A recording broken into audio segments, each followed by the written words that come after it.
nous venions de déposer notre proposition de loi à l'Assemblée nationale. C'est la proposition de loi portant modification et amélioration de la loi sur le code minier. Écoutez, c'est une loi qui a toujours existé, qui a été promulguée par le président de la République en 2018. Alors, sur les 344 articles que compose la loi, nous avons modifié à peu près 43 articles de manière substantielle et nous avons aussi apporté 35 nouveaux articles. Et ça, c'est pour améliorer le bon fonctionnement de la gestion de nos mines dans le pays.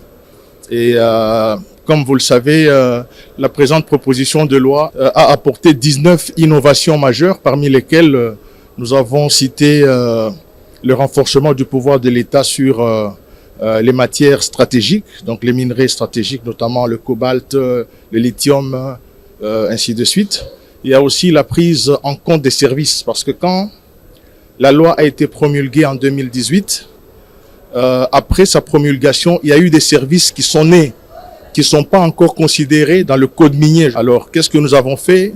Après avoir beaucoup travaillé, nous avons lu et relu notre code minier. Nous avons effectué beaucoup de missions à travers la République et on a trouvé qu'il y a eu il y avait beaucoup d'insuffisances, il y avait beaucoup d'irrégularités.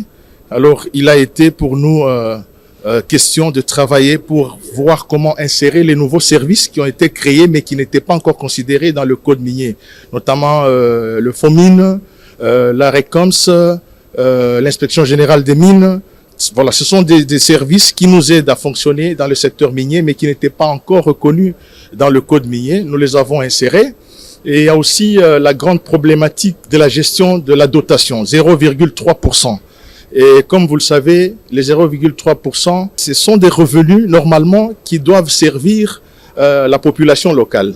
Mais jusque-là, avec l'ancienne loi, nous avons trouvé que les 0,3% se volatilisaient sans que la communauté concernée n'en bénéficie.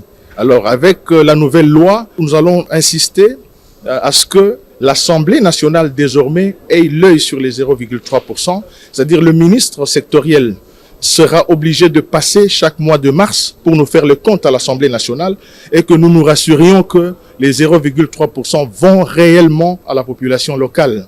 Vous voyez, le cahier des charges, normalement, devrait dépendre du plan de développement local de chaque entité où les mines sont exploitées. Mais nous trouvons que les miniers, en complicité avec certains membres du gouvernement, notamment le ministère des Mines et le ministère des Affaires sociales, s'arrogent le luxe de présenter à la population des projets qui ne sont pas prioritaires.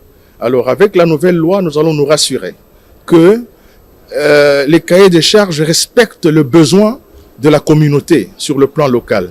Et ça aussi, le gouvernement sera obligé de nous rendre encore compte et que le Parlement soit au courant de tout ce qui va se passer par rapport à ce cahier de charges et que le cahier de charges soit réellement respecté.